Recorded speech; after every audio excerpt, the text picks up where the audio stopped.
տոն նշելու դուխ ունենալ։ Դու պետք է կարողանաս այդ տոնը նշել։ Իլհամ Ալիևի ումից դուք սարսափում ու վախում եք, այս դուխովներ ճակեր։ Իլհամ Ալիևի հայրը Հեյդար Ալիևը գալիս է Սարդարապատ, կանգնած է Կարեն Դեմիրճյանի կողքին։ Մենք այդ օրը հարգում էինք եւ Շուշին ազատագրող մեր հայրերին եւ Բերլինը ազատագրող մեր պապերին։ Մենք կորցրեցինք մայիսին, Ադրբեջան ձեռք բերեց նոյեմբերի 9-ը։ Իրենց համար էլ դա է եռատոն։ 2020 թվականից հետո, պատերազմից հետո, տեսնենք թե ինչպես է նշվում Հայաստանում այդ մայիսյան եռատոնը։ Այս իշխանությունը տոն զեղչող եւ վեհապարի անուն զեղչող իշխանություն է։ Իդեպ այս իշխանությունը զեղչեց նաև տաղավար տոներից հետո հանգուցյալների այցելության ոչ աշխատանքային լինելը։ Տոները ունեն մեսիջի նշանակություն, այսինքն ինչ մեսիջ է հղում իշխանությունը հասարակությանը։ Այս իշխանության երկարակեցությունը վերելու է նրան, որ հայ ինքնության ամենակարևոր տոնը երևի թե լինելու է Երևանի կենտրոնական փողոցներում բարբեկյու անելու, գինով այն սապիվատ անելու հին հայերենով ասած, ինչ-որ ալկոհոլիկների համատարած վակխանալիք տոն։ Այդ տոնը նշում են քաղաքացիորը եւ պարում են, որ գնաս այդ կգամ այդ երկի տակ, բայց պապս մեծ խոսում էր հայ, որ դուք էլ եկեք, դուք էլ կանցնեք։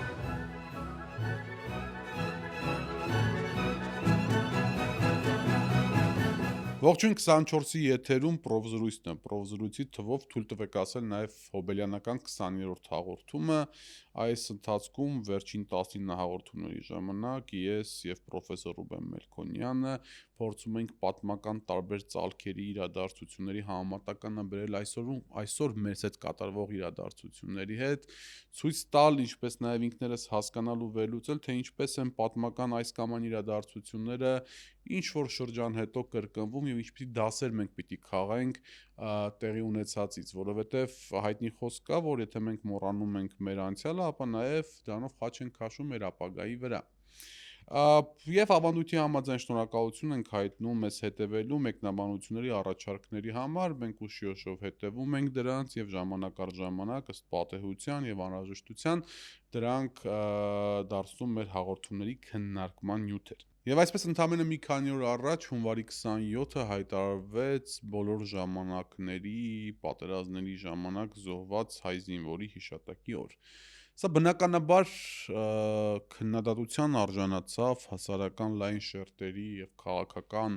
միավորների կողմից այն պատճառով, որ հաջորդ օրը հունվարի 28-ն է, այսինքն հայոց բանակի օրը, ու փաստացիորեն իշխանությունները հիշատակի եւ տոնի օրը միացնելով իրար, կարծես թե ըստ այդ քննադատությունների որոշակի առումով շղարշ նետեցին բանակի օրվա հետ կապված, իսկ մենք գիտենք թե ինչպիսի իրադարձություն են ընթանում Հայաստանի եւ Ադրբեջանի միջև, ինչպես են Հայաստանում օրվա իշխանությունները պայքարում սիմվոլիզմների եւ խորհրդանիշների դեմ, ուստի սա նույնպես կարելի է դիտարկել այս մեծ ամբողջական տրամաբանության մեջ։ Ընդհանրապես քաղաքական իշխանությունները բոլոր ժամանակների փորձում են ստեղծել իրենց տոները, իրենց հիշատակի օրերը, որպեսզի դրանով նաև ամրացնեն, դրանով նաև խորհրդանիշ դարձնեն սեփական իշխանությունների գործողությունները։ Եթե հիշում եք, հեղափոխությունից անմիջապես հետո Հայաստանում հայտարարվեց այսպես կոչված քաղաքացու օր, երբ որ Նիկոլ Փաշինյանը իր շքախմբով պրոսպեկտի վրայով քայլում էր ու խորոված անող քաղաքացիների հետ, չգիտեմ, լավաշով, բրդուճով խոզի միս էր ուտում, մոտարապես այսպես։ Այսինքն այսօրվա մեր խոսակցության թեման իշխանությունների կողմից տոների եւ հիշատակների, սեփական տոների եւ հիշատակների ներդրումն է, դրանց խորհրդանշական իմաստը եւ թե ինչպես են դրանք անհետանում այս կամ այն իշխանության հեռանալուց հետո։ Պրոֆեսոր, ես նույնպես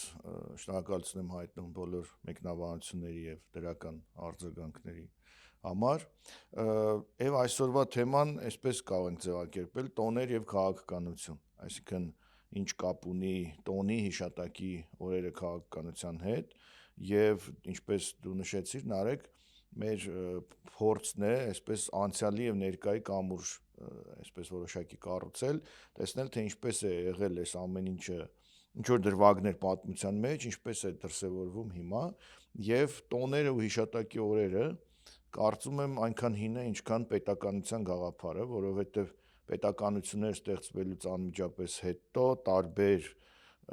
հասարակությունների ժամանակ, հասարակարգերի ժամանակ նաև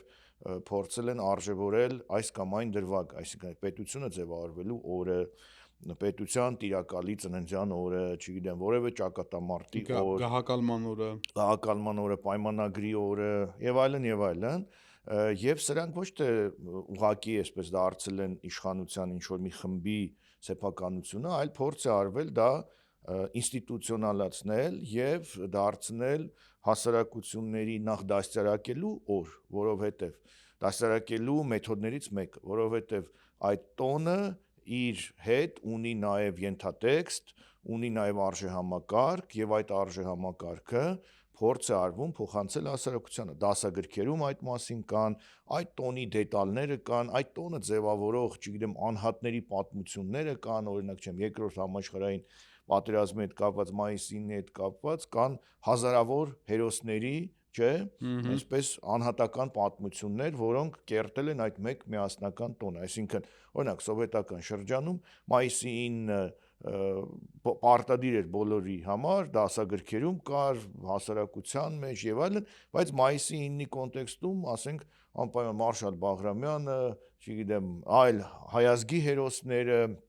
Քամանյան դիվիզիան եւ այլն, հայերի քոչարի պարելը Բերլինում, բան, դրանք ոչ միայն այսպես պետական ինչ որ կարծրատիպի մեջ են, այլև հասարակության սեփականություն։ Այսինքն, տոները ունեն դաստիարակչական նշանակություն եւ տոները ունեն մեսիջի նշանակություն, այսինքն ինչ մեսիջ է հղում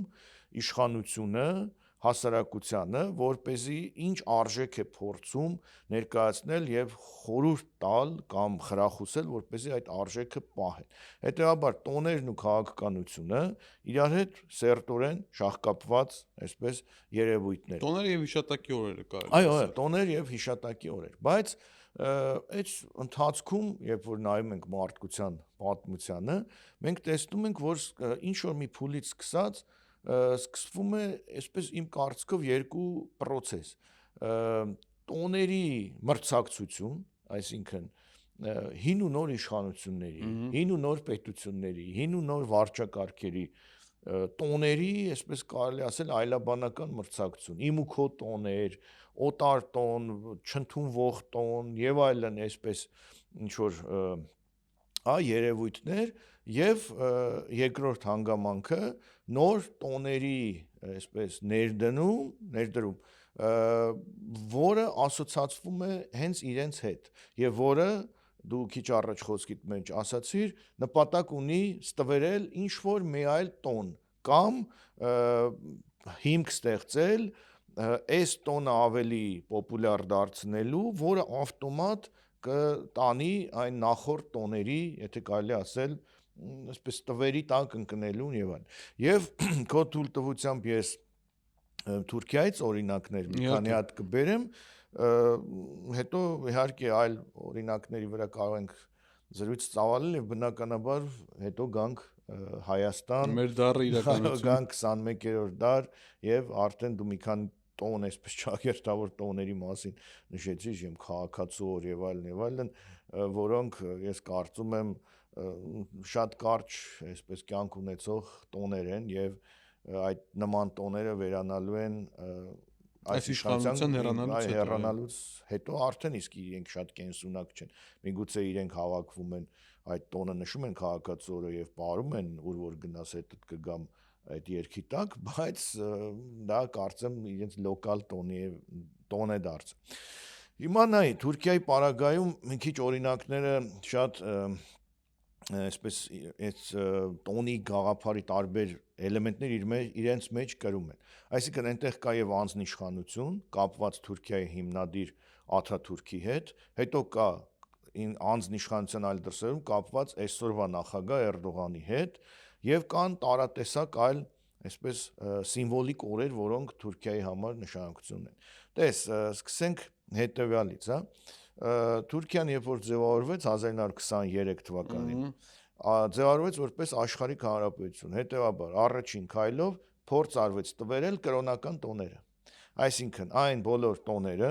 որոնք ասոցացվում են կրոնական ինչ-որ երևույթի հետ։ Եվ քանի որ դա դժվար էր հասարակությունից հանել, ապա ստեղծվեց եւ պոպուլյար դարձվեց նոր տոներ, որոնք պետության մեթոդներով, պետության լծակներով դարձվում էին ավելի, այսպես լայն հասարակության համար ընդունել։ Հիմա նայ, բայց այդ տոները սկսեցին ասոցացվել Թուրքիայի հիմնադիր Մուստաֆա Քեմալ Աթաթուրքի հետ։ Առաջին տոնը նրա ծննդյան օրվա հետ կապված էր տոն, մայիսի 19, սա մի քիչ միֆական օր է, ինչու, որովհետև մայիսի 19-ին դեռ գեներալ Մուստաֆա Քեմալը Ստամբուլից գնում է Սամսուն քաղաք, որտեղից ծավալում է իր շարժումը, որը դառնալու էր Թուրքիայի Հանրապետությունը կերտելու շարժում։ Եվ հետո ասում է, որ իմ ծննդյան օրը մայիսի 19-ն է։ Հիմա դա իրականում իր ծննդյան օրը մայիսի 19-ին է եղել, թե ոչ չգիտենք, բայց այն, որ այսօրվա Թուրքիայի Հանրապետության սկիզբը համարվում է մայիսի 19-ը պատմության, դա այդպես է, գրեթե բոլոր պատմության դասագրքերում սկսվում է Մուստաֆա Քեմալի հայտնի խոսքով։ 1919 թվականի մայիսի 19-ին ես ոտք դրեցի Սամսուն նավահանգիստ։ Դա որով սկիզբ դրվեց, այսինքն սկիզբ դրվեց Թուրքիայի Հանրապետությանը, դա վերածվեց պետական տոնի։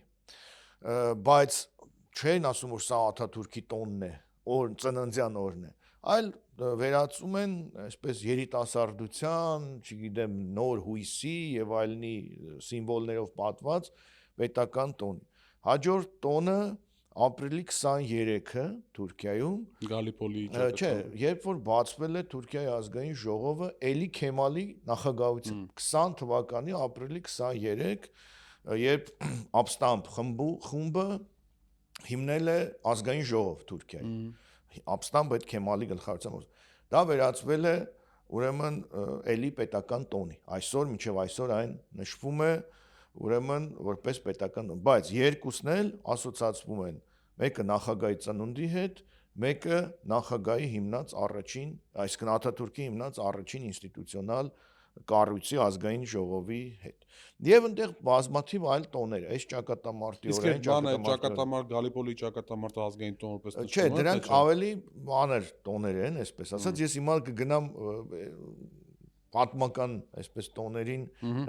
նույնպես, հա, Թուրքիայի պարագայում կանդրադառնանք։ Հետո արդեն այսպես փորձենք Թուրքիայի պատմության հաջորդ փուլը երկրորդ նախագահի պարագայում, երկրորդ նախագահ Իսմետ Ինոնյուն էր, որը եղել է Թուրքիայի գլխավոր բանակցողը Լոզանի բանակցությունների ժամանակ։ 23 թվական աշխարհը հավաքվել է Լոզանում, որտեղ ճանաչվել է այսօրվա Թուրքիայի Հանրապետությունը դե յուրե աշխարհի կողմից։ Հիմա դա արդեն երկրորդ նախագահի ժամանակ հռչակվեց որպես դիվանագիտական հաղթանակի օր եւ ելի մտավ պետական տոնացույց։ Սեփական անձը կարող է։ Այո, Լոզանի օր, որովհետեւ երբ որ նշում են Լոզանի օր, չեն կարող չնշել այդ պատվիրակության ղեկավարի այդ ժամանակվա նախագահի անունը։ Բայց հիմա Լոզանի օրը Թուրքիայում այլևս չկա։ Այսինքն նա գնաց նախագահի երկրորդ նախագահի պաշտոնաթողությունից հետո այդ տոնը կամաց դուրս եկավ։ Բայց այն երկու տոները հիմնադիր, հա, Թուրքիայի այսպես պատմության սկիզբը ազգային ժողովի հիմնադրումը եւ անկախության օրը հոկտեմբերի 29-ը դրանք շարունակում են պահպանվել։ Հետո Թուրքիայում տեղի ունեցավ հեղաշրջում 1960 թվականի մայիսի 27-ին։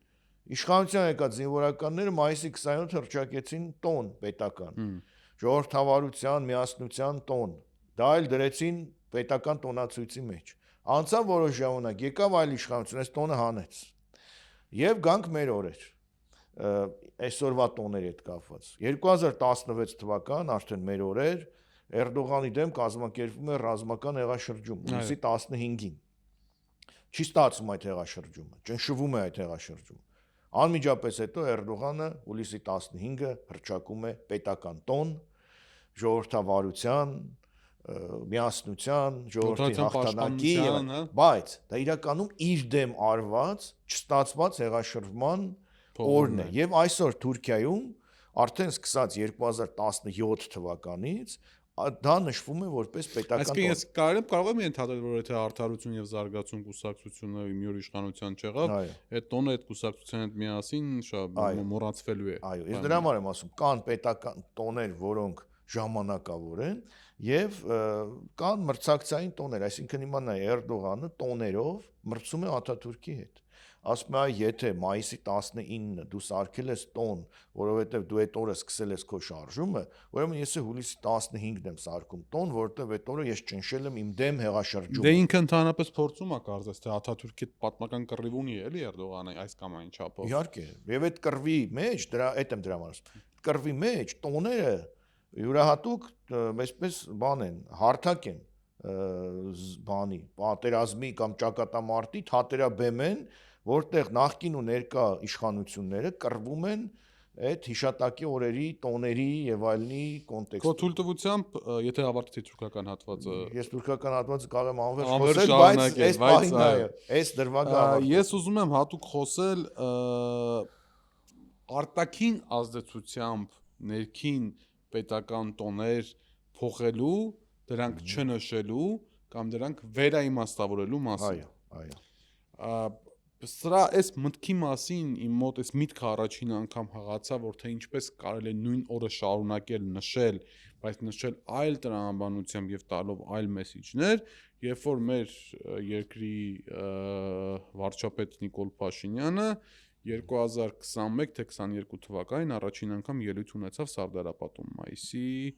28-ին։ Այսինքն ոչ թե առաջին անգամ ելույթ ունեցավ, այլ առաջին անգամ նմանատիպ շեշտադրումներով ելույթ ունեցավ։ Թվում է թե ամեն ինչ պարզ է, չէ՞, որ ինչ է մայիսի 28-ը, թուրքական ցեղասպանություն, ընթացող ցեղասպանության ժամանակ Թուրքիան անցնում է Արաքսը եւ խնդիր է դնում վերջնականապես փակել հայկական հարցը եւ փաստացի մեր սպայակույտի, ինչպես նաեւ պետական, կուսակցական, քաղաքական գործիչների, նաեւ ռազմական գործիչների միավորումը ամենայն հայոց կաթողիկոսի, այո, ասում լեզվիցս վերցրեցիր, էլի, հորդորով հայ ժողովուրդը կանգնում է պաշտպանության սեփական կյանքին եւ հայրենիքին եւ Սարդարապատում թուրքական բանակը կրելով պարտություն նահանջում է։ Այսինքն այս տոնը պետք է լինի ազգային միասնության, վտանգների դեմ համախմբման, մեր պատմության, մեր հերոսների գործած սխրանքների վերարժևորման, իմաստավորման մեսիջներով տոն ինչ որ եղել է վերջին 30 տարվա ընթացքում։ Նիկոլ Փաշինյանը այդ օրը դարձրեց Թուրքիայի հետ կոլաբորացիայի, թուրքական վտանգի միֆերի, որ չկա տենց վտանգ, այս տոնը փաստացիորեն կայսրության, դա ինքը չի ասում սովետական կայսրության, բայց դա խոսքը վերաբերում է սովետական միությանը, մեզ պարտադրելու եւ դրանով Թուրքիան իբրև արտաքին թշնամու կերպար կերտելու մի այսպիսի մեղմ ասած ինձ համար անընդունելի երևույթ։ Ու երբ որ ես սկսեցի ուսումնասիրել, ես տեսա, որ իրականում այդպես չի, որ միայն Նիկոլ Փաշինյանը նոր հեծանիվ հորինում, հա։ Օրինակ չի կարելի պատկերացնել ժամանակակից Ֆրանսիան առանց Բաստիլի օրվա գրավման։ Հուլիս 14-ը Ֆրանսիայի ազգային տոնն է, այդ օրը փաստացիորեն գրավել է Բաստիլը, որը ընկալվել է իբրև բանի կայսերական բուրբոնների եւ ոչ միայն բուրբոնների, դրանից առաջ էլ, այսինքն վալուաների եւ այլն թագավորական իշխանության այդ զնդանը, որտեղ առանց դատի եւ դատաստանի նետվել են բազմաթիվ մարդիկ եւ անհետ կորել են, ուստի այդ զնդանի վերացումը ընկալվում էր նաեւ ֆրանսիացի աշխատավոր ժողովրդի հասարակ մարդու շղթաների այսպես կոտրում, հա, շղթաներից ազատում։ Եվ բնականաբար ֆրանսիական պատմության մեջ ասենք, երբ որ կարճ ժամանակով վերականգնում էին մոնարխիաները Նապոլեոնից հետո, այդ տոնը չէր նշվում, որովհետև դե ասենք բուրբոնները հաստատ չէին նշել այդ տոնը, բնականաբար վստահ չեմ, որ Նապոլեոն III-ը նշել է, բայց համենայն դեպս երբ որ հանրապետություններն էին վերականգնվում, ինքը դառնում էր շարունակում մնալ ազգային տոն եւ ցայսօր ազգային տոն է։ Եվ միայն 1940-ական թվականների սկզբին Ֆրանսիայում սկսվեց կտրուկ չնշվել, իսկ նշվելուց էլ այլ մեսիջներով նշվել Բաստիլի գրավման օրը։ Եվ եթե մեր հեռուստադիտողները մի քիչ փորփրեն, կտեսնեն, այսինքն ես էլ հիմա կասեմ, որ խոսքը վերաբերվում է օկուպացված Գերմանիայի կողմից օկուպացված Վիշիսների, Վիշի քաղաքի անունով, որտեղ կառավարություն տեղակայված էր, Փարիզում չէր, Փարիզը գրավված էր, Վիշի քաղաքում տեղակայված, որ հետագայում Վիշիստների կառավարություն դարձավ, կառավարության քաղաքականությունն էր։ Այսինքն մենք ունեինք օկուպացված Ֆրանսիան ամբողջությամբ օկուպացված է, մի մասը ազատ զոնա էր համարվում, որտեղ կային Վիշիստները Մարշալ Պետենի գլխավորությամբ, իդեպ այն Մարշալ Պետենի գլխավորությամբ, որ առաջին աշխարհամարտում իրավացիորեն Վերդենի եւ այլ ճակատամարտերի արդյունքում ստացավ Ֆրանսիայի պաշտպան ժողովրդական կոչումը, Защитник Ֆրանսիի կամ Marshal Ֆրանսիա, այսինքն դա ամենաբարձր ժողովրդական կոչումն էր, որը նրան փաստացիորեն տալիս էր հերոսի կարգավիճակ, բայց այդ նույն հերոս Պիտենը, որի առաջին աշխարհամարտում տեղի ունեցած իրականացրած գործողությունները անշուշտ դրվատանքի են արժանի, դարձավ սովորական համագործակցող գերմանական փաստորեն դարչնագույն չարիքի դաշնակիցը Ֆրանսիայում եւ սկսեց փոխել սիմվոլները։ Ժամանակակից կամ հետհեղափոխական Ֆրանսիայում եղբայրություն, հավասարություն, այդ տերմինը, այնտեղ 3 բառ, ազատություն, եղբայրություն, հավասարություն, այդ տերմինոլոգիան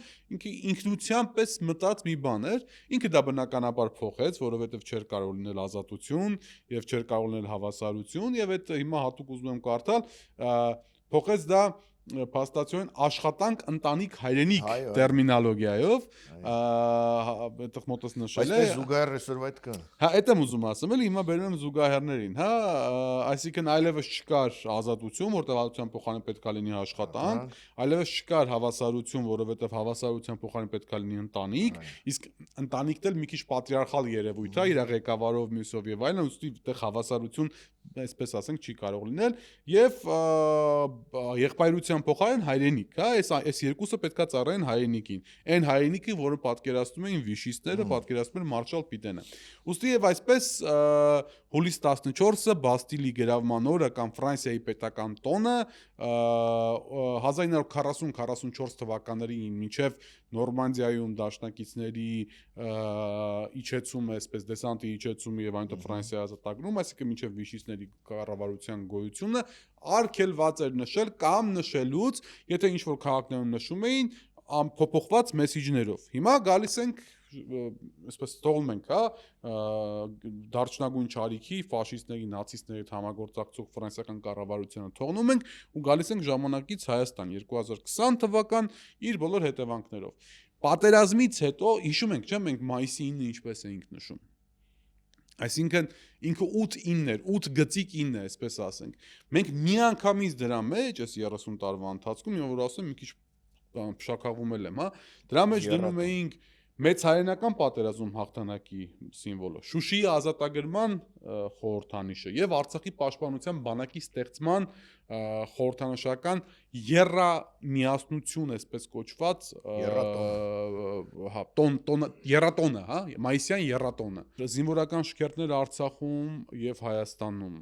տարատեսակ միջոցառումներ թե Շուշի, այսինքն մենք այդ օրը հարգում էինք եւ Շուշին ազատագրող մեր հայրերին եւ Բերլինը ազատագրող մեր պապերին։ Մենք դրանով ցույց էինք տալիս, այո, մենք դրանով ցույց էինք տալիս, որ եթե չլիներ Բերլինի ազատագրումը, երևի թե չէր լինի նաեւ Շուշիի ազատագրումը։ Ինչու՞, որովհետեւ եթե խորհրդային միությունը պարտվեր, ամենայն հավանականությամբ Թուրքիան անցնելու էր Արաքսը, մենք դրա մասին բազմիցս պրոֆեսորի հետ խոսել ենք, իսկ թե ինչ կլներ Հայաստանի հետ, եթե թուրքական բանակը Արաքսը անցներ, պետք է միայն ուղղակի այսպես վախենալով մտածել, հա։ Հիմա 2020 թվականից հետո, պատերազմից հետո,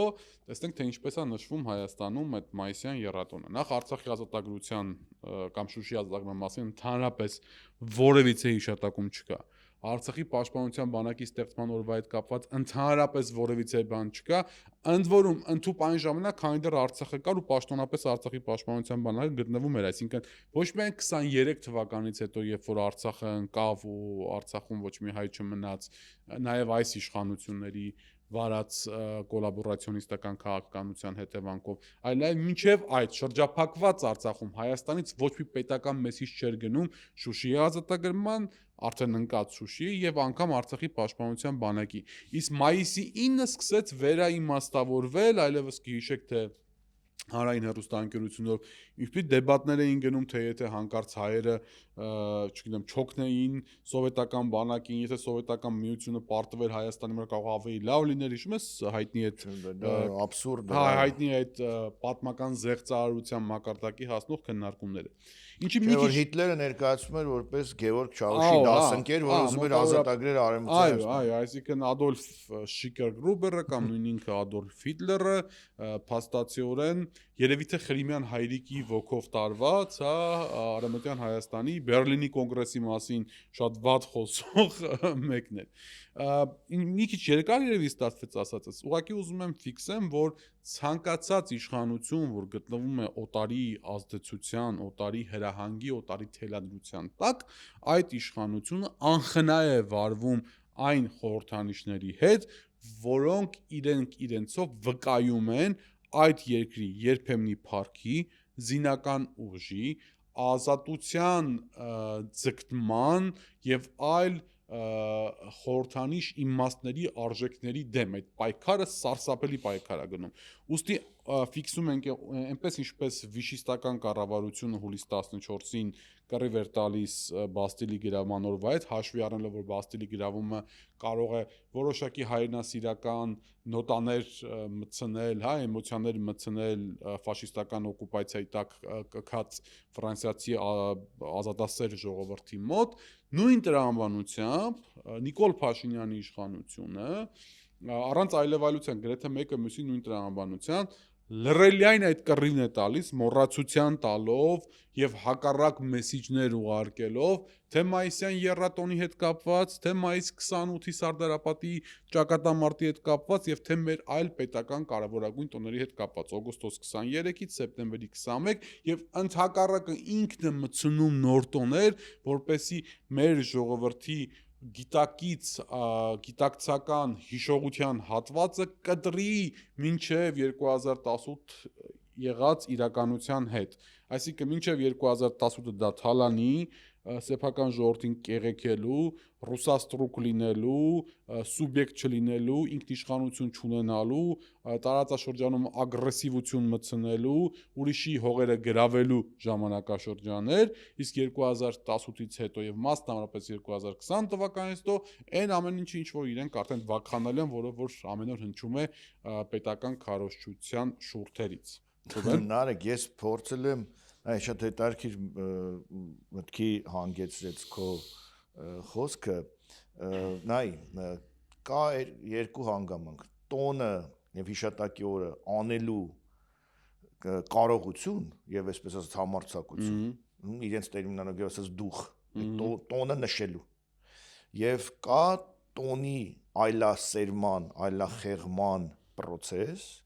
եւ երրորդը կա տոնի օտարացման process, որ այդ տոնը քոնը չի։ Դու ստիպված գնում կանգնում ես, ինչ որ մի բան ես կարդում, բայց երևում է որ դու դա քոնը չի։ Դու կոպիտ ասած ատում ես այդ տոնը,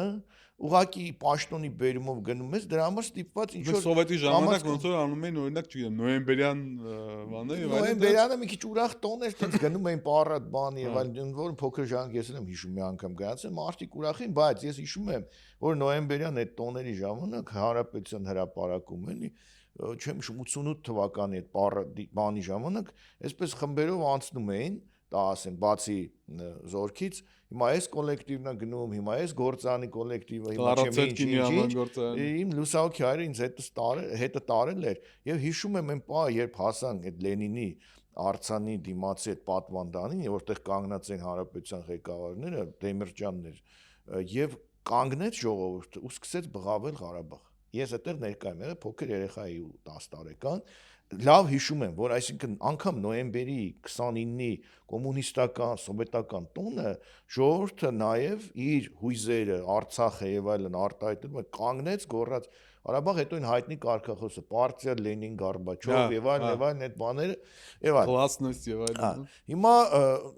այս քո ասացի առաջի, հա, դրվագը փորձենք բանել, տոն նշելու դուխ ունենալ։ Դու պետք է կարողանաս այդ տոնը նշել։ Հիմա դու խոսեցիր Սարդարապատից։ Եկեք նայենք այդ Սարդարապատի տոնը ինչպես է մտել մեր մեջ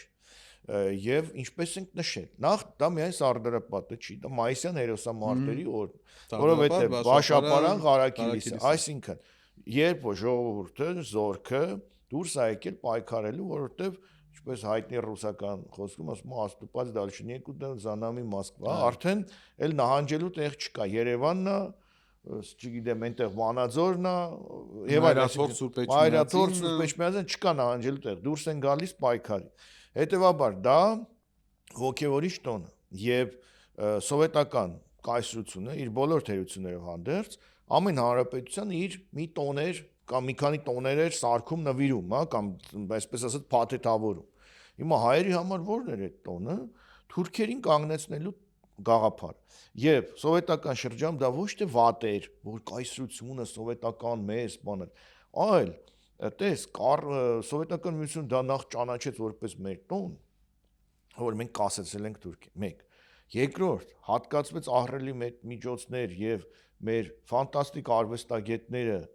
կառուցեցին, նախագծեցին, հա, Ռաֆայել Իսրայելյանը, Ռաֆոն, ինչպես ասում մեր ընկեր Ռուբեն Վարդան, այդ ֆանտաստիկ հուշահամալիրը Սարդարապատի, հա, որտեղ տարբեր սիմվոլներ կան, չէ՞, ընդ որում այդ սիմվոլները էլի պատմական գալիս են, չէ՞, արծիվները, բաները եւ այլն։ Որոշակի արքայական սիմվոլիկա, դինաստիական սիմվոլիկա։ Դա կառուցվեց, դա մտավ հասարակության մեջ ինստիտուցիոնալ առումով, այսինքն բոլորը հիշում էին, բայց ինչ որ մի պահի կարող էր կտրվել, բայց դա արդեն ինստիտուցիոնալ, հիշատակի, գրքերի եւ այլն միջոցով, եւ ամենակարևորը, այդքան որ խոսում են դուխից, ուրեմն մի հատ կադր կա, չգիտեմ ձեր մոնտաժ կդնի թե չի դնի, բայց ես պետք է հավեսամ նստում նայեմ դրամ կդնենք։ Սարդարապատի օրը Իլհամ Ալիևի ումից դուք սարսափում ու վախում եք այս դուխովներ ճակեր Իլհամ Ալիևի հայրը Հեյդար Ալիևը գալիս է Սարդարապատ կանգնած է Կարեն Դեմիրճյանի կողքին այդ միջոցառման ժամանակ Շևարդնաձեն այո այսինքն ֆանտաստիկ կադր Կարեն Դեմիրճյանը կողքը Հեյդար Ալիևը կողքը Շևարդնաձեն Վրաստանի Ադրբեջանի ղեկավարները համատեղ տոնում են թուրքերի դեմ հայերի տարած հաղթանակների օրը Սարդարապատ ընդ որում Հեյդար Ալիևը կանգնած է Սարդարապատում որտեղ իր եղբայրները իր նախնիների եղբայրները հայկական բանակի կողմից կանգնեցվել են կասեցվել են եւ այլն այդ դուխը դա է այսինքն Կարեն Դեմիրճյանը սովետական շրջանում ուներ Սարդարապատը Մայիսյան հերոսամարտը նշելու համարձակություն եւ այնքան համարձակություն որ Հեյդար Ալիևին էլ հրավիրում ասում էր արի իմ հետ նշի հասկանում եք այ դա է պետական մտածողություն պետական տոն հիմա մյուս հանգամանք տոնի այլափոխում այլասերում այլախեղում դու նշեցիր ցավոտ մի բան հիմա Մայիսի 9-ը արի այս ձևով, հա, դիտարկենք մեզ համար, արդեն անկախ Հայաստան։ Այո, դա եռատոն էր։ Այս իշխանությունն ինչ արեց այդ եռատոնը, այլափոխեց ու նվիրեց Ադրբեջանին։ Ադրբեջանը մենք կորցրեցինք մայիսի 9-ը, Ադրբեջանը ձեռք բերեց նոյեմբերի 9-ը։ Իրենց համար էլ դա է եռատոն։ Այդ ստորագրման օրը, չգիտեմ ինչի օր, մի քանի բան միացրել են իրար։ Այսինքն այս իշխանությունը հայերենական պատերազմ են կոչում, հայերենական պատերազմ հաղթանակ։ Այս իշխանությունը մեր տոնը չկարողացավ պահել, որտեղ այդ տոնը իրենը չէր։ Ինքը խորթ էր այդ տոնին, ատում էր այդ տոնը եւ այդ տոնը կորցրեց ընդ որում զեղչեց այդ տոնը, ինչպես սիրում են զեղչել Վեհափառ Հայրապետի անունը, այս իշխանությունը տոն զեղչող եւ Վեհափառի անուն զեղչող իշխանություն են եւ չկարողանալով պահել այդ տոնը դարձավ Ադրբեջանի տոն, այսինքն տոների մրցակցության մեջ, ինչպես խոսքի սկզբում ասացի, տոների պատերազմներ կան։ Հայկական ու թուրքական տոների պատերազմում մենք կորցրեցինք նաև մեր ամենակարևորը, երևի թե ամենակարևորն է։ Եռատոնը կարևորներից կներես Ռուբեն ջան, այդ շատ դիպուկ նկարագրեցի, նաև պետք է ստորակետ դնել, որ այն պահվող տոններ, ինչպես դրա մասին քիչ առաջ խոսեցի, այսինքն մայիսի 9-ը մեծահայնական պատերազմում հաղթանակի օրը, դա էլ սկսվեց վերջի 3 տարվա ընթացքում կամ 2 տարվա ընթացքում, տակից, այսպես բարակթելով, բայց բավական ուղեղ լվացող քարոզչություն իրականացնել, որ արդյոք սա մեր տոնն է, բայց քո ասած Հիտլերը ոնց որ թե Գևորգ Չաուշետ դասընկեր ա եղել ուսել Արևմտյան Հայաստանը, այսինքն երրատոնից 3-ն էլ երկուսը ընդհանրապես shift delete արեցին, հա, համակարգչային լեզվով ասած, որ անգամ բանում այդ աղբամանի մեջ չպահ, այսինքն մարդկանց հիշողության մեջ չպահպանի։ Երրորդի էլ իմաստը սկսեցին խեղաթյուրել, թե որ նշում ենք, բայց տեսշելի որ սենց է, այս տրամաբանության մեջ։ Եվ դա նայ աբսուրդ է, մենք խոսել ենք այդ մասին, այսինքն խոսել, որ մայիսի 9 կամ երկրորդ համաշխարհային պատերազմը հայերիս համար օտար պատերազմ էր, դա ոչ միայն անբարոյականություն է, որտեղ այնտեղ զոհվել են 300,000 հայ, այլև անտրամաբանական է եւ գիտական օբյեկտիվությանը դեմ գործընթաց։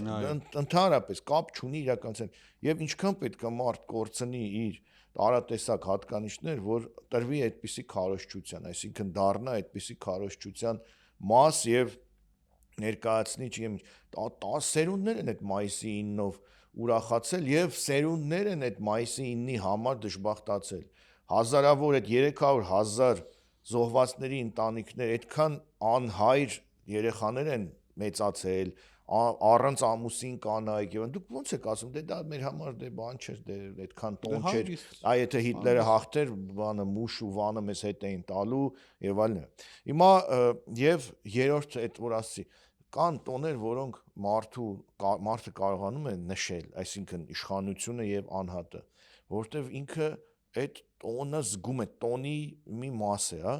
եւ կան որոնք օտար են օրինակ նայ Փաշինյանի համար այդ քաղաքացու օրը որ ասենք պրոսպեկտի վրա խորոված էին անում իր համար շատ հարազատ հոգեարած իրենց համար հա այդ տոնը իրենցն էր լավ էր բայց տոնախմբի Սարյանի գինիների տոնախմբության ոչի պես մայիսի 9 մայիսի 28 սեպտեմբեր 21 եւ այլն կապ չունեն իրենք ինչքան էլ ասում են ինքնիշխանություն հիմա այս վերջերս լավ հիշեցի Մոլդովայի այդ նախագահուհին ինչ որ Հայաստանին էլի խորհուրդներ էր տալիս որ մենք աջակցելու ենք որովհետև նա պայքարում է ժողովրդավարության համար այսինքն միջամտում է մեր ներքին գործերին կամ միգուցե Մոլդովայի նախագահի խոսքը հասկանանք որ հասկանում է որ Հայաստանում ժողովրդավարություն չկա աջակցում է օրինակ ընդդիմությանը որ պայքարի ժողովրդավարությանը վրա հիմա նայ այս կոնտեքստում էլի մի հատ լավ կադր կա նարեկ էլի մեր ոչ հեռավոր անցյալի պատմությունից հիշում ես թե ոնց էր զորահանդեսի ժամանակ հուզվում Վազգեն Սարգսյանը եւ ոնց էր խոսքը կա չէ իր հարցազրույցը անկախության մասին ինչպես կարելի է ասում ես այս բանակի ամեն ինչ չգիտեմ անգամ հուդա ցավը գիտեմ այսինքն այդ մարդու տոնն էր այդ մարդու եւ մարդկանց այդ տարբեր նվիրալների պատմության կերտողի էլի այո եւ այդ կերտողների նկարը որ կար այդ զորահանդեսի ժամանակ կանգնած էին Քոչարյան, Վազգեն Սարգսյան, Դեմիրճյան եւ այլն եւ ուրիշներ դրանք իրոք այսպես իրենց ստեղծած կամ իրենց շարունակած տոններ որը այս իշխանության հետ չի կարող որևիցե ասոցիացիա ունենալ։ Ընդ որում ներողություն ես այնքան այդ լավ հիշում եմ էլի կդնենք հաղորդման մեջ տանկերը որ գնում էին Հանրապետության հրապարակի ասֆալտը լավագույն մակարդակի չէր այնտեղ կադրերի մեջ ճեղքեր ա երևում էլի մենք կդնենք այդ հատվածը եթե գտնենք անշուշտ ու գիտես հիմա ինչ մտածեցի ոչ այնքան լավ ասֆալտի վրայով գնում էր հայոց Փարքի խորհրդանիշ բանակը, որը ընդամենը մի քանի տարի առաջ մարտի դաշտում փրկեց Արցախահայությանը կոտորածից, ազատագրեց մեծ թվով տարածքներ, իսկ հիմա այդ նույն հանրապետության հրապարակում երևի թե ժամանակի ստանդարտով լավագույն ասֆալտներն են արված, բայց հայոց Փարքի խորհրդանիշ բանակը չկա, ավելին մի ամբողջ քարոզչություն այդ վատ ասֆալտի վրայով մարշով ընթացող զինվորների ու սպաների նկատմամբ այնպեսի հակաքարոզչություն նրան որ գնա գալիս եմ եւ այդ հրապարակում թաթան երկում է քեֆ ենք անում լավ ենք անում այո լավ ենք անում չուզողել եւ այլն այո եւ քանի որ այս տոների պատմականության մասին նույնպես անպայման պետք է անդրադառնան տոներ կան պատմական տոներ կան որոնք կարող է ընդհատումներ ունենան կամ այսպես պետականությունների բացակայության կամ այս կամ կերպի փոփոխության պարագայում անտեսվում, բայց ժամանակի այսպես փորձությունները, քննությունները անցնում են եւ երբեմն գալիս են առաջին պլան։ Եվ դրանք կարող ենք անվանել պատմական տոներ կամ շատ ավելի հեռավոր անցյալում տեղի ունեցող տոներ։ Հիմա մի հատ Թուրքիայից պիտի օրինակ բերեմ եւ հետո փորձեմ նաեւ այսպես զուգահեռները տանել մի հատ Ռուսաստանի հետ պարագայում, մի հատ էլ Հայաստանի, բայց արդեն ոչ թե մեր հանրապետության պատմության, այլ ընդհանրապես մեր հայոց պատմության բովանդակ, այսպես հարթության մեջ։ Մա նայ Թուրքիան պետական մակարդակով կարևորում, արժևորում է մոտավորապես 1000 տարի, 1071 թվականին տեղի ունեցած մի ճակատամարտ, Մանասկերտի ճակատամարտը Սելջուկյան զորքի, Սելջուկ թուրքերի, այստեղ ներխուժած եւ բյուզանդական կայսրության միջև, որտեղ բյուզանդական բանակը պարտություն է կրում, իսկ կայսրը գերի են գնում։ Դա համարվում է բեկում, երբ թուրքերը արդեն լիովին մտնում են այս տարածաշրջան։ Փոքր Ասիա ամբողջովին հաղթելով կայսրին, գերի վերցնելով բյուզանդական կայսրության երբեմն ամենահզոր կայսրության։ Հիմա նայ 1075 թվական։ Ենթադրում եմ, որ միգուցե Օսմանյան շրջանում այս ճակատամարտի օրը նշել են, բայց ինչն է հետարքիր։ Այն հիմա Թուրքիայում կարևորված ամենակարևոր տոներից մեկն է, ռազմական օրերից մեկն է, եւ որի 100-ամյակին սպասում են սերունդներ եւ որին 1000-ամյակին եւ որին պատրաստում է Էրդողանը։ Հիմա նայ, Էրդողանը ինչ է ասում, բանաձևը հետեւն։ Էրդողանի ամբողջ պետական քարոզչությունը տարիներ շարունակ խոսում է Մանասկերտի ճակատամարտի մասին։ Մի հետարքիր դրվագել ասում։ Մի նոր մզկիթ կառուցվեց Ստամբուլում Էրդողանի նախաձեռնությամբ, ասում են նա ուզում է այնտեղ իր հավերժական հանգիստը գտնել մզկիթի բակում, հա, Չամլջայի մզկիթ։ Մինարեները, այսինքն աշտարակները մզկիթի կողքի, սիմվոլիկ 1071 մետր է, այսինքն մզկիթի աշտարակները խորհրդանշում են 1071 թիվը, երբ տեղի ունեցել Մանասկերտի ճակատամարտ։ Հիմա Էրդողանը ինչ ասում։ Ասում պետություն, ժողովուրդ, հասարակություն, երեխաներ բոլորով պատրաստվում ենք Մանասկերտի ճակատամարտի 1000-ամյակին։ Եվ ինչ է ասում, ասում մենք ունենք 3, մինչև էս ասում են 3 տոնի ենք պատրաստվում։ 2023-ին Թուրքիայի Հանրապետության հիմնադրման 100-ամյակին, 2053-ին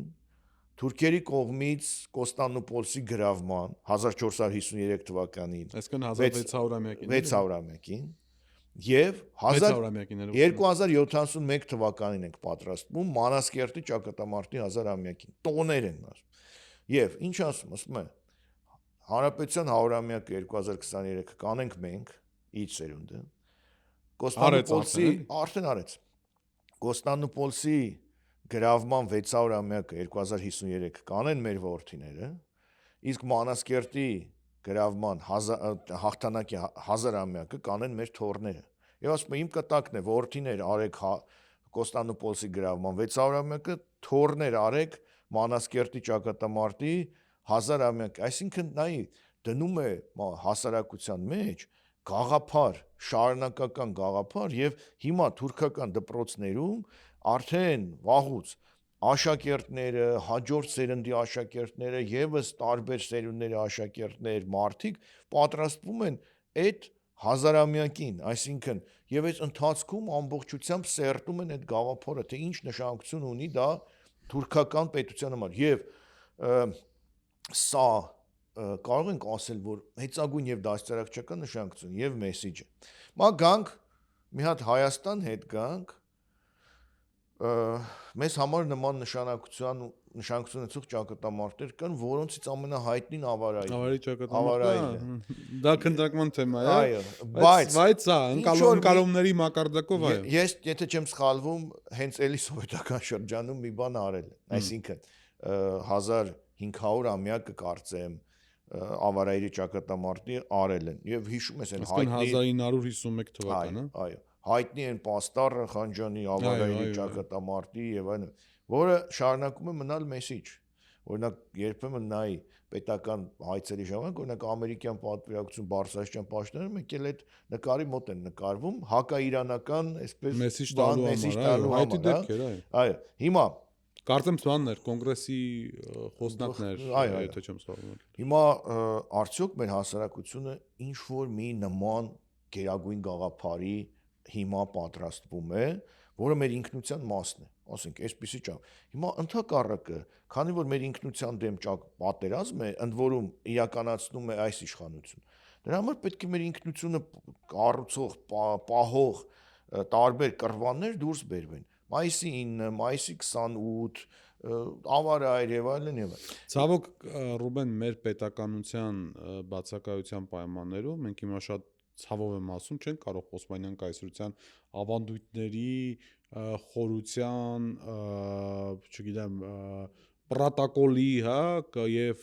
մեսիջների հետ համատվել, չենք կարող, չունենք մենք այդ պատմությունը։ Մենք ցավոք սրտի անի թակավորության անկումից հետո 1045 թվականից հետո մեծ հաշվով գտնվել ենք այս կամ այն գերտերության օկուպացիայի տակ, եթե Կիլիկյան շրջանը մեծ հայքի այսպես տարածքից կամ հայկական լեռնաշխարհի տարածքից դուրս համարենք, հա, կամ այդպես էլ կա դուրս ենք համարում Կիլիկյան այլ էքսպերիմենտեր, այսպես կարելի է ասել։ Հիմա շատ դժվար է այդ համատությունը անել, բայց այնուամենայնիվ եղածի դեմ էս կատաղի արշավը որ կա, որովհետև տոնը ինչ է, տոնը քո եւ հիշատակի օրը քո ինքնության կարևոր հատվածն է, դա ուխտի նորոգում է, դա սեփական պատմության վերարժևորում է, դա սեփական ապագայի նկատմամբ պատմության դասերը քաղելու այսպես մեսիջ է, ինչպես նաև սերունդներ կրթելու կարևոր առավաճ է։ Այսինքն ինքը քո հոգևոր անվտանգության, հոգևոր կարելի ասել անգամ ազգային անվտանգության կարևորագույն մի բաղկացուցիչ մաս է։ Ու քանի որ մենք խոսել ենք այն մասին, որ այս իշխանությունը արժեքների դեմ սարսափելի կռիվ է տալիս եւ դրա փոխարեն փորձում են ներարկել արհեստական ներարկել սեփական պսևդո արժեքները, որոնց վրայից Աբշերոնյան թերակղզու նավթամթերքի հոտ է գալիս, ընդ որում մի քանի 100 կիլոմետրից այդ հոտը ուղղակի փչում մարդկանց քթերի վրա, ինքը այն օրը մի ոդկասթի ժամանակ Արմենի հետ Աշոտյան ու Նայրայից Զորաբյան զրուցում էինք արժեքների քո գրքի մասների որ հիշեցինք, խոսում էինք արժեքների մասին, ասի այս իշխանությունը արժեքների ցեղասպանություն է իրականացնում, Արմենը ասեց մի անգամից վալյոցիդ են անում, էլի, այսինքն ինքը շատ իմ համար նոր տերմին էր անկեղծ ասած, կարելի է դա օգտագործել, այս իշխանությունը իսկապես վալյոցիդ անող իշխանություն է, արժեքային ցեղասպանություն անող իշխանություն է։ Ուստի դրա համար ինքը մոռացության տալով հիմա դու խոսեցիր պատկերացնում ես, չէ՞, այսինքն մի հասարակության համար, թուրքական հասարակության համար կամ հասարակության ինչ որ մի հատվածի համար ինչ մոտիվ է, որ մենք 1000 ինչ սերունդների համար ինչ մոտիվ է, որ մենք 50 տարի առաջվանից պատրաստվում ենք այսօրվան Մանասկերտի ճակատամարտի նշմանը։ 50 տարի առաջ Էրդողանը արդեն դրել է այդ հիմքերը, որ ես չեմ լինելու, բայց դուք պետքա նշեք Մանասկերտից, որտեղ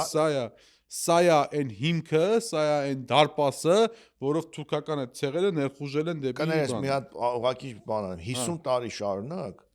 հաջորդող 50 տարի շարունակվելու է հակահունական ատելությունը թուրքական հասարակության մեջ։ Հակահունական հակաքրիստոնեական եւ այլն, որտեղ ում են հաղթել, քրիստոնյա կայսրությանն են հաղթել, որի այս կամ այն ժառանգը Հունաստանն է, չգիտեմ, Ռուսաստանն է եւ այլն։ Այսինքն դու հասկանում ես, ինքը հասարակության զգոնությունը ատելությամբ թեկուս կամ ինչ որ հակայով շարունակում է պահել կենսունակ եւ այ հիմա ինքը չի լինելու, Էրդողանը չի լինելու, բայց այդ կտակը այսպես արդեն ամուր հիմքերով իսկ հիմա նայի խնդրում եմ բնականաբար նորից չհամատվելով Օսմանյան կայսրության եւ դրա իրավահաջորդ թուրքական հանրապետության ավանդույթների եւ այսպես հզորության հետ, հա, բայց մի հատ մենք փորձենք հասկանալ, թե մենք ինչ ենք թողնում մեր սերունդներին։ Այս իշխանության երկարակեցությունը բերելու է նրան, որ հայ ինքնության ամենակարևոր տոնը երևի թե լինելու է Երևանի կենտրոնական փողոցներում բարբեկյու անելու, գինով այն զապիվատ անելու հին հայերենով ասած, ինչ որ ալկոհոլիկների բան, միջավայրի բան, համատարած որ վակխանալիք տոն հասկանում ես, որ ես որ բանը իմ մոտ գես ինչա տպավորությունը, ոնց որ այդ որ տեսնում եմ այդ պատկերները, էլի, մեր զոհերի Մողոլ թաթարները նմանատիպ սովորություն ունեն, էլի, ասենք իրենց զոհերի վրա ամբարտակներ էին կառուցում, ու այդ ամբարտակների վրա սկսում էին բան անել, խնջույքներ կազմակերպել, հա, հիմա երբ որ ես այս հայացքով նայում եմ այդ տեղի ունեցողին Երևանի կենտրոնում, իմ մոտ այդ զգացողությունն առաջանում, որ այս մարդիկ այդ նահատակների ոսկորների վրա են այդ ամեն ինչը անում։ Նարեկ, ես հեսա կգանք մեր օրեր, հա, Հայաստան, արդեն չնայած անդրադարձել ենք, բայց մի հատ ամեն դեպքում այս բացասականի մեջ, որ մենք ասենք հիմա, չգիտեմ, դժվար կարողանանք ավարայրի ճակատամարտի, չգիտեմ, որ ամյակը, հա, նշենք, կամ նույնիսկ անցավ տենց ինչ որ հակաիրանական որոշակի չէ, հակաիրանականը չէ, դե ամեն դեպքում մեր ինքնության հետ կապված որպես քրիստոնյա այլ ճակատամարտներ նույնպես ունենք, բայց հիմա դժվար է դրանք այսպես շատ այսպես ինստիտուցիոնալ դարձնել։ Մենք հիմա Սարդարապետը դժվարանում ենք պահել այս իշխանության պարագայում, ուր մնաց գնանք, չգիտեմ, ավելի հին, հա, ասեմ, ակորի ճակատամարտ կամ ինչ որ Ձիրավի ճակատամարտ, Ձիրավի եւ այլն։ Արածանի Պապտակավոր հետ է կապված, կարող է ասենք, բան, չնայած այնտեղ կաթողիկոսը պապտակավորի կողքը կանգնած էր այդ։ Բայց հաշվի առնելով, որ ինքը որոշակի չէ, ուղիղ հակաիրանական բան ունի, նշանակություն ունի կամ հակապարսկական եւ ժամանակից տրենդները հաշվի առնելով, միգուցե կարևորը, նայ, այս իշխանության համար կարևորը այդ սիմվոլիզմի մեջ հակաթուրքական եւ ադրբեջանական բան չլինի։ Մնացածը սղսնենք անցնի։ Ես մի հատ հիմա ասեմ մի անգամ, բայց հետո ավելի բացլեմ։ Այս իշխանությունները վախենում են նշել որևէ տոն, որը կապված է հակաթուրքականության հետ, որովհետեւ այս իշխանությունները վախկոտ են, կապ չունեն դուխովության հետ եւ այս բոլորը ուղղակի իրենց վախկոտությունը քողարկելու կամ ինչ որ ձևով մանևրելու փորձեր են, այսինքն ինչպես են վերարժևորում Սարդարապետը, Մայիսի 9-ը, Շուշին եւ այլն, որովհետեւ վախենում են, ուղղակի վախենում են եւ հիմա ինչքան էլ քննադատում են նախորդ բոլոր իշխանություններին, նախորդ իշխանությունները ապրիլի 24-ը էին նշում, Ցեղասպանության 100-ամյակը էին նշում, զորահանդեսներ էին անում, Սարդարապետը էին նշում, հիշեցինք Դեմիրճանին, դուք վախկոտ եք, դուք չունեք այդ դուխը, դուք իրավաբան չունեք, իրավունք չունեք դա անելու եւ համարձակություն չունեք անելու։ Դրա համար դուք կարող եք անել այլ տոներ, դրա մասին ես խոսեմ, բայց մի հատ դրական բան խոսենք, էլի։ Քանի որ ասի մեր բովանդակ հայոց պատմության տիրույթից պետք է նաեւ օրինակ բերենք։ Մենք ի վերջո քրիստոնեության 1700-ամյակ նշած ազգ ու պետություն ենք։ Ի վերջո տարերի այս բանից հետո մենք գրանձիոզ մասշտաբով նշել ենք 2001 թվականին Հայաստան հայ ժողովրդի կողմից եւ Հայաստան պետության կողմից քրիստոնեության պաշտոնական ընդունումը եւ դրա 1700-ամյակը։ Ռոմեն Պապտոն կարծեմ է ժամանակ իհարկե, որը դարձավ համաշխարհային կամ համաքրիստոնեական եւ դարձավ նախ մեր մեսիջը աշխարհին 2001-ին մի հատ մեսիջ համաշխարհային, որ մենք քրիստոնեության առաջամարտիկ պետություն։ Մի հատ 2015-ին մեսիջ ցեղասպանության 100-ամյակ։ Մենք ցեղասպանությունները դատապարտող համաշխարհային, այսպես մակարդակով դատապարտող պետություններ ենք, հա։ Ուրեմն եւ մասշտաբ մակարդակը Հռոմի պապ, տարբեր երկրների նախագահներ եւ այլ եւ բանի իմաստով, ոնց ասեմ, բացի մեսիջից, իմիջի իմաստով Հայաստան ինչպիսի պետություն, ոչ թե վախկոտ, նոյեմբերի 9-ը ստորագրած իր տարածքներից հրաժարվող, չգիտեմ ինչ որ sense խեղճ եւ այլն բան, Ալիևին ամենքեւ շնորհակալություն հայտնող։ Ես մտածում եմ, տենց հանձնարարական է իջել բոլոր պետական պաշտոնյաներին, զեղչել կաթողիկոսի անունը, քննադատել, վիրավորել կաթողիկոսին, դե նախկինները եւ շնորհակալություն այդել Իլհամ Ալիևին, որտեղ պատահի, ասենք որտեղ ինչ կապ չունի ինչա, չգես ասենք ինչ տպավորությունը ապրես, ասենք հիմա օրինակ եմ, չգիտեմ, ասենք հյուրանոցի ֆոյում հանդիպեցին, ասենք հեչե կապ չունեն, տարբեր միջոցառումներ են եկել, չէ՞, պետք է անպայման ասենք Հայաստանի պատվիրակությունը Վագն Խաչատրյան կլինի կլի գորան շնորհակալություն, ասենք Ալիևը անցնի, այդպես, հետևից պաստառ պայեն շնորհակալություն պարոն Ալիև։ Ես չենք ասում վիրավորեք, ընդ որում այդքան որ քննադատում են բանին, երկրորդ, երրորդ նախագահներին։ իրենք այդ բանակցությունների ժամանակ էլ շփումների ժամանակ էլ եւ Հեյդար Ալիևի եւ Իլհամ Ալիևի երբեք չեն վիրավորել։ Երբեք չեմ Ընդ որում ստեղի իրենց ոչ էլ առաջին նախագահն է վիրավորել։ Առաջին նախագահն էլ չի վիրավորել։ Յոթ է։ Առաջին նախագահը գնաց Թուրքիայի նախագահի թաղմանն է, բայց օրինակ երկրորդ նախագահի մոտ իմ այդ բանկը, որ ասում են, գիտենք որ Շուշին իրանց համար շատ զգայուն էր։ Շուշիում նախագահի ինագուրացիա չենք անում։ Երրորդ նախագահը ինչ բան, արդեն վերջում այդ բանից հետո որ ասեց մի քանի այսպես սաստող հայտարարություններ արեց Իլհամ Ալիևի վերաբերյալ, բայց բանակցելիս չեն արել, չէ՞։ Այն պաշտոնաթող նախագահ էր ու այս սրանց արածների ֆոնին էր ինքը։ Հա, բայց իր բանակցությունների ժամանակ ոչ երկրորդ ու երրորդ։ Հիմա Ավելին քեզ ասեմ, չեն կարող անել։ Ավելին քեզ ասեմ, բան կար։ Երևի թե լուր համաձայնություն կար, որ երկուստեք ընտանիքներին չեն թիրախավորում, անձնական վիրավորանքներ չեն ասում, ու վերջի վերջո դա բան է, գիտես, նաև սոլիդության հարց Հետո է։ իհարկե վերջում նստում էին բանակցել։ Սոլիդության, դաստիարակության հարց է։ Բայց հիմա ստեղ sense նայ է, հարցը մատ էս դիզանգյունից նայ։ Այսինքն պիտի գիտեն, որ գնալու են բանակցեն Հեյդար Ալիևի կամ Իլհամ Ալիևի։ Իրար հետ նստելու են, չի մի բաժակ ջուր են խմելու, պատշաճը պահում են, չեն վիրավորում, բան չեն անում, բայց շնորհակալությունը չեն ասում եւ սկզբունքային դիրքերիցը չէին նահանջում, բայց հիմա Իլհամ Ալիևին նայ, ինքը Փաշինյանին ասում է հարբեցող ծաղրացու, ինչ ասես վիրավորում, ասում է նեոլդու Փաշինյան, հետո գնում է այդ հանդիպման առանց կոմպլեքսի, այսինքն այդ բանը չի պահում։ Դե գիտի որ հենց նստի պիտի մի 5 շնորհակալություն իրան հայտնել։ Այն ժամանակ էլ հիմա եթե Իլհամ Ալիևը մի քիչ ավելի բանական իր հայրը, ավելի ագրեսիվ, էլի կպնում էր երկրորդ երրորդ նախագահներին, բայց մեր ագրեսորներ, տեսին բան է կարել, գրավել եք իմ տարածքը եւ այլն, բայց դրանք վիրավորանք էին, բայց այդքան էլ վատ չէին, էլի, հա, թող հիմա էլ ասեին ագրեսոր, չասեին հարբեցող ծաղրած։ Լավ, 1700-ամյակը մենք կարողացել ենք անել, եւ դա եղել է պետական մտածողություն ու մեսիջ ու դաստիարակչական, որովհետեւ այդ ժամանակ, այդ ամբողջ այդ պատրաստությունը, որ եղել է, հասարակությանը, նաեւ երիտասարդ երեխաներին, տարբեր սերունդներին եղել է մեսիջ, որ գիտեք մենք ամենահին քրիստոնյա ազգն ենք, մենք 1700 տարի պաշտոնապես քրիստոնեություն դավանող ազգ ենք եւ տեսեք աշխարհը դա ընդունում է եւ այլն եւ այլն։ Սա ունեցել է կարևոր նշանակություն։ Հիմա նարեկ ցավոք սրտի էս բաներից համաշխարհային էս տոների բաներից հետո անդրադարձնեցին, բայց հա մինչև Հայաստան գալը մի հատ էլ, ասեմ, Ռուսաստանի մասին խոսեցինք, խոստացանք։ Հա, մի հատ էլ նախորդ հանդիպման ժամանակ, հաղորդման ժամանակ դու ասեցիր Իրանի շահը նշում էր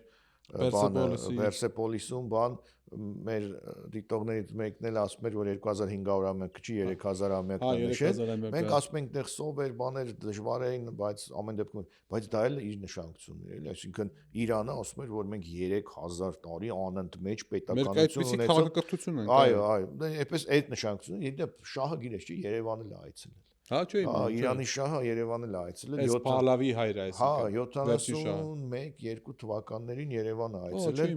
կարծեմ Ալեքսեյ Մատվեիչը թե այդ պետական վերնախավից մեկն էլ իրեն ուղեկցել է Երևանը Մատնադարանը գնացել եւ այլն եւ այլն տարածաշրջանային այց է եղել թե հատուկ Երևան է Խորհրդային միություն է եկել չգիտեմ ենթադրեմ Մոսկվա եկել հետո եկել է Երևան թե ինչ բայց կարծեմ ցեղասպանության ու շահամալից չգնացել բայց Մատնադարան գնացել սա ինչպես մեն by the way ինչպես ասում են հին հայերը ուրեմն գանք այսօր եւ այս մեր տխուր իրողությունները եւ հասկանանք այսօրվա բան Մա նաև հունվարի 27-ին թեթև անդրադառնանք եւ ամփոփենք, հա։ Այդ տես այս իշխանությունները ֆիքսում ենք, որ իրենք վախենում են որևիցե տոնից, որը իր մեջ ունի հաղթանակ, որը իր մեջ ունի ընդվզման ինչ որ հաջող օրինակ եւ ոգեվորիչ ինչ որ բան։ Այսինքն դա բոլորը համարում են իրենք վախենալու բաներ։ Հետեւաբար այս իշխանությունը այնքան թույլ ու խղճուկ է միջազգային ասպարեզ, որ իր երկրի ներսում ինքնիշխանություն չունի տոնը նշելու։ Դրա համար սկսում է ինչ-որ ձևակերպումներ անել, օրինակ բանակի օրվա հետ կապված Փաշինյանի ուղերձը, չեմ այլ կերպեր, որ սա 29743 կիլոմետրը պաշտպանելու բանի, ինչ-որ այս տիպի բաներ։ Մա դրա համար ինչ տոներ պետք է բերեն։ Առաջինը քաղաքացու տոն, քաղաքացու օր այդ որ կորիտոն էլ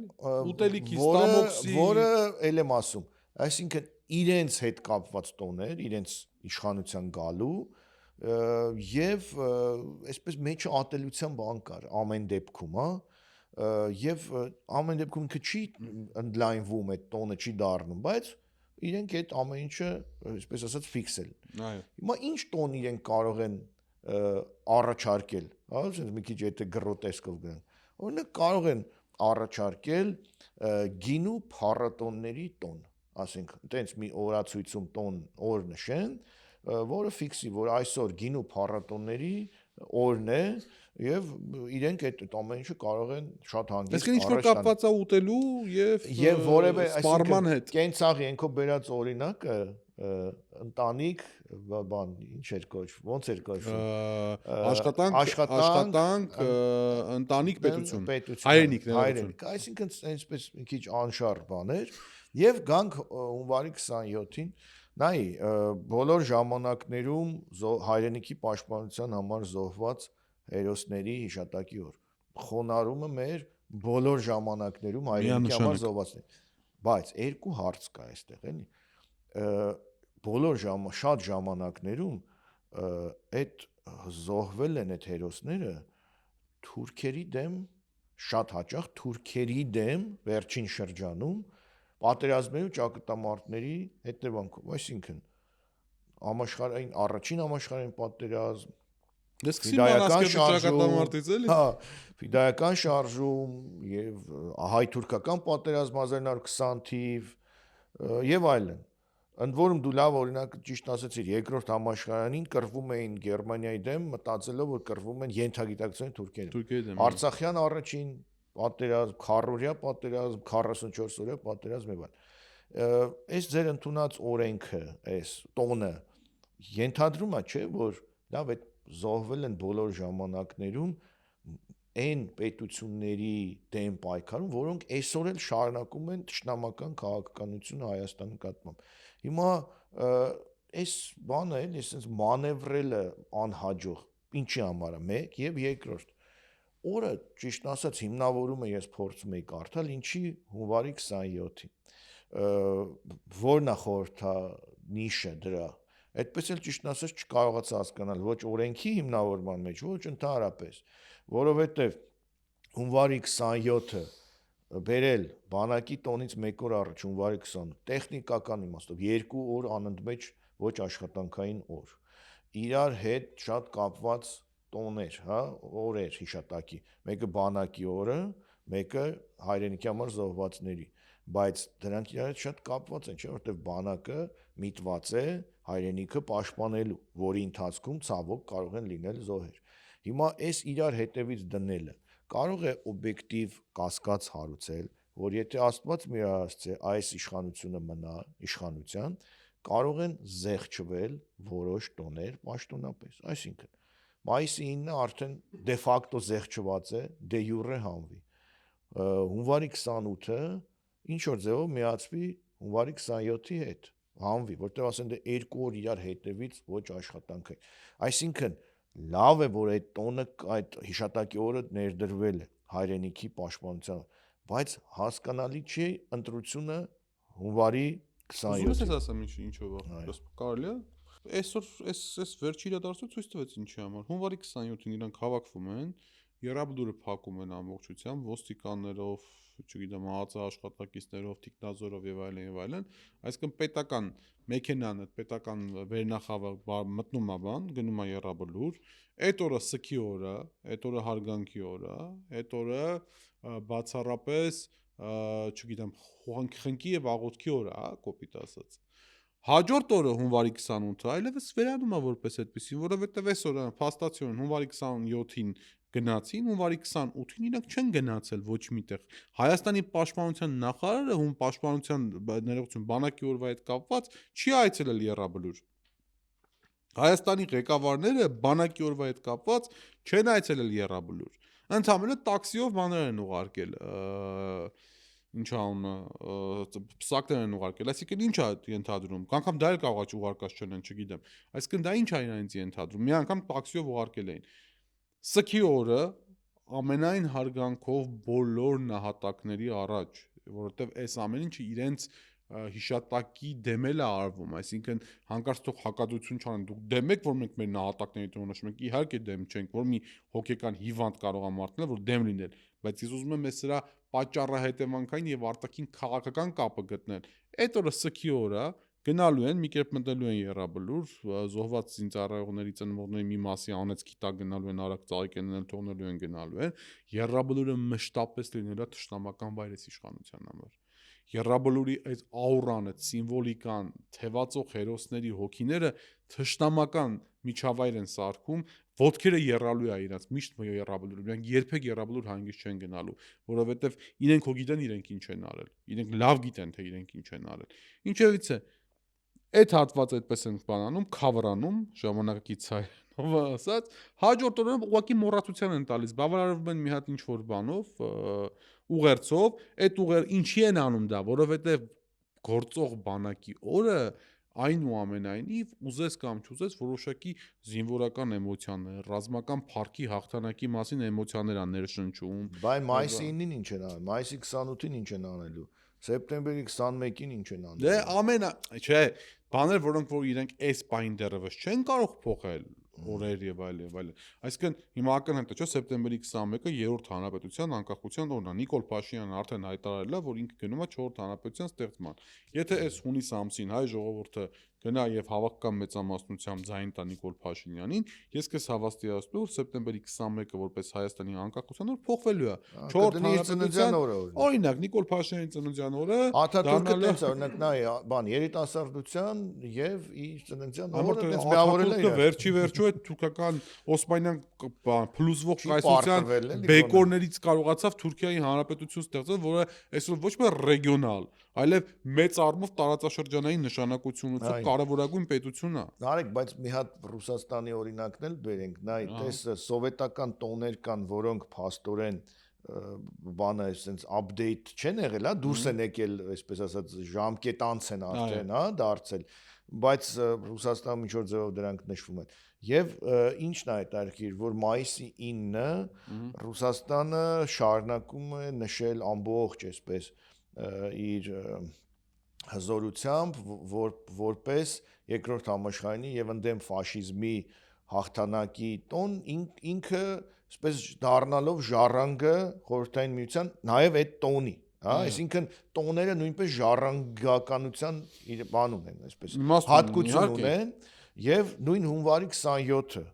Լենինգրադի պաշարման դադարեցման օրը, հաղթանակի օրը եւ այլն, որ անպայման Լենինգրադցի, Պետերբուրգցի Վլադիմիր Պուտինը պարտադիր գնում է եւ այս դա էլ փաստորեն համառ ռուսաստանյան տոն, այսինքն տոն չի, հիշատակի օրը,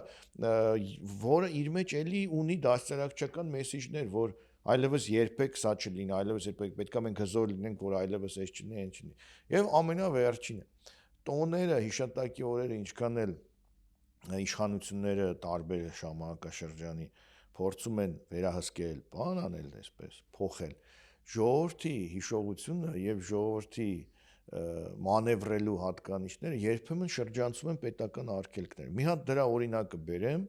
եւ հույս հայտնեմ, որ մեր ժողովուրդը ոչ թե պետք է փնտրի նոր մեթոդներ այս իշխանության պարտադրած տոները շրջանցելու, այլ այս իշխանության հետ այդ իրենց բերած տոները նույնպես կհեռանան, նայ խորհրդային աթեիստական շրջան մեռելոցներ բնականաբար չկան, որ ժողովուրդը այցելի հանգուցյալներ եւ այլն,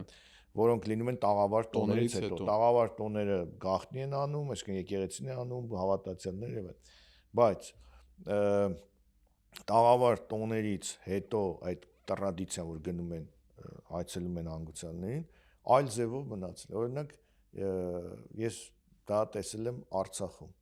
երբ մայիսի 1-ից հետո, մայիսի 2-ին եւ 3-ին ես դա տեսել եմ, կարող է ինչ-որ դրվագներում մի քիչ կոնկրետությունը ավելի շեղվել, մայիսի 2-ին 3-ին արդյոք այցելում էին հանգուցյալների շիրիմներ։ Այսինքն, ինչ է գործել։ Մայիսի 1-ը տոն է, որը պետությունը ընդունում է։ Ժողովրդի հիշողության մեջ սենց է տաղավար տոն է,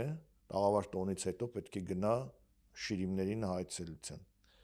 հիմա տաղավար տոնը չկա, բայց պետությունը ընդունում է այս մայիսի 1-ը։ Ուրեմն պիտի գնան գերեզման։ Մայիսի 1-ը մենք տոնում ենք աշխատավորներին։ Մայիսի 1-ից հետո իրենց մոտ գործում է քրիստոնեական տոնի հիշողությունը, հասկանում ես։ Ինքը մայիսի 1-ը ընկալում է որպես տաղավար տոն ենթագիտակցորեն։ Դրանից հետո այցելում է Ֆիքսի խնդրում եմ, որ դու խոսեցիր Արցախյան այդ այսպես հիշողության մասին, հա, որը տաղավար տոները փաստորեն մեր հայրենակիցները մայովկայի ժամանակ էլի այսինքն ֆիքսել է որ տոն է, եթե դա եկեղեցական տոն չի նշում, ուրեմն այս տոնից հետո գնանք եւ մեր հարգանքը մատուցենք։ Իդեպ այս իշխանությունը զեղչեց նաեւ տաղավար տոներից հետո հանգուցյալների այցելության ոչ աշխատանքային լինելը 2010-ականներին այդ մտցրեց Տիգրան Սարգսյանի կառավարությունը այն ժամանակ ու միտքի ինչ էր որ պետական համակարգի աշխատողները միևնույն է ցանկացած կմեռելոցներին ցանկացած տաղավար տոնից հետո սկսում են ինչ որ մի կերպ այսինքն ցերի են գալիս աշխատանքի մեկը խնդրում է իր ղեկավարին մյուսը բյուլետենն է հանում մյուսը էս անում մյուսը անում որպես այդ լարվածությունը չմտնի մարդիկ երեկոյան ու ժամերին չգնան գերեզմաններ եւ այլն այդ օրը տարվա մեջ փաստացիորեն քանի բան ունենք մենք 5 տաղավար տոն ունենք 5 օր ոչ աշխատանքային դարձին որպեսզի մարդիկ կարողանան լիարժեք այցելել գերեզմաններ եւ իրենց հարազատների հիշել հիշատակել դա նաեւ խրախուսեց այսպես անուղակի այդ քրիստոնեական այսպես լավ իմաստով պարտքի կատարման այսինքն մարդիկ իմանալով որ աշխատանքային չի նախ ֆիքսեցին որ տաղավար տոն է տաղավար տոն է աշխատանքային չի ուրեմն այնտեղ տաղավար տոնը խունկը այսինքն այո այսինքն այդ առումով իդեպ այսօրվա իշխանությունների հակաեկեղեցական գործողություններն էլ այս պատերազմն էլ որ վարում են հայ առաքելական եկեղեցուդեմ սա էլ ինչքան էլ որ իրենք այդ բանը չեն դրել իմաստը չեն դրել այդ ամեն ինչի մեջ սա էլ մեր ժողովրդին որոշակի առումով քրիստոնեական կրթության հնարավորություն է տալիս եւ դա այդպես է լինում մարդիկ այլևս պատարակներն են սկսում ֆիքսել բեհապարի անուն զեղչել չզեղչելու հատված են ուշադրություն դարձնում ամբողջ այդ կանոնիկ ուսումնասիրությունն են կատարում իրադավ դեմինը չմտավ եւ ճակատներին դաջվեց այո հուդաներին դեպքում մեկնել Արմանը այլևս հոգեվորական չի այո Արման Սարոյանը ինքը կարծեմ ինքն է վաղուց արդեն հոգեվորական չէր բայց մենք այն պահին երբ անցավ արդեն մենք պայել ենք պատշաճը պետք է պահենք քանի դեռ եպիսկոպոսական ձեռնադրություն կար Արմանը առաջինն էր ես անհամբերությամբ եմ սպասում թե ինչպես մնացած նրանց ովքեր որ դարձի չեն գա եւ հետ մեջներ հատկապես մի քանի ագրեսիվները կա ինչպես ենք ես եւ դու հնարավորություն ունենալու ավազանի անունով այդ մարդկանց կոչել եւ այլն նարեկ բայց մի բան էլ էլի հիշեցի ուզում ասում գիտես այդ բաները որ խոսում ենք քրիստոնեական տոներ եւ նայ օրինակ ես էլի հիշողությանս մեջ թարմ եմ որ Ստամբուլում Պոլսո հայոց պատրիարքությունում եւ համայնքում օրինակ ավարայերի ճակատամարտի օրը նշում են ոչ միայն ամբողջ Սփյուռքում հա բայց մայիս 28-ը չեն նշում որտեվ Թուրքիա է Սարդարապա բայց դրա փոխարեն ավարայերն են նշում Վարդանանքը դե սրբեր Վարդանանց եւ այլն բայց միգուցե ենթատեքստի մեջ այդտեղ կա նաեւ որ ընդդեմ ագրեսորի հաղթական կամ այսպես գոնե ընդվզելու մասին ինչ որ մի բան են ինքնության կարևոր տոն եւ մեկ էլ բանը այդ տոները որ ասում են փոփոխվում են տոները ժառանգում վայ մենք հեթանոսությունից քրիստոնեություն անցած տոներ ունենք որոնք քրիստոնեացվել են Վարդավառը եւ այլն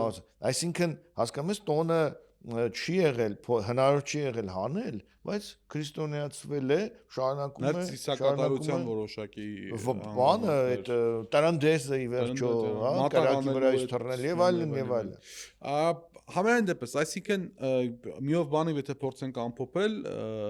սիրելի պրոֆեսոր մենք պիտի ֆիքսենք հետեւյալը որ տոները եւ հիշատակի օրերը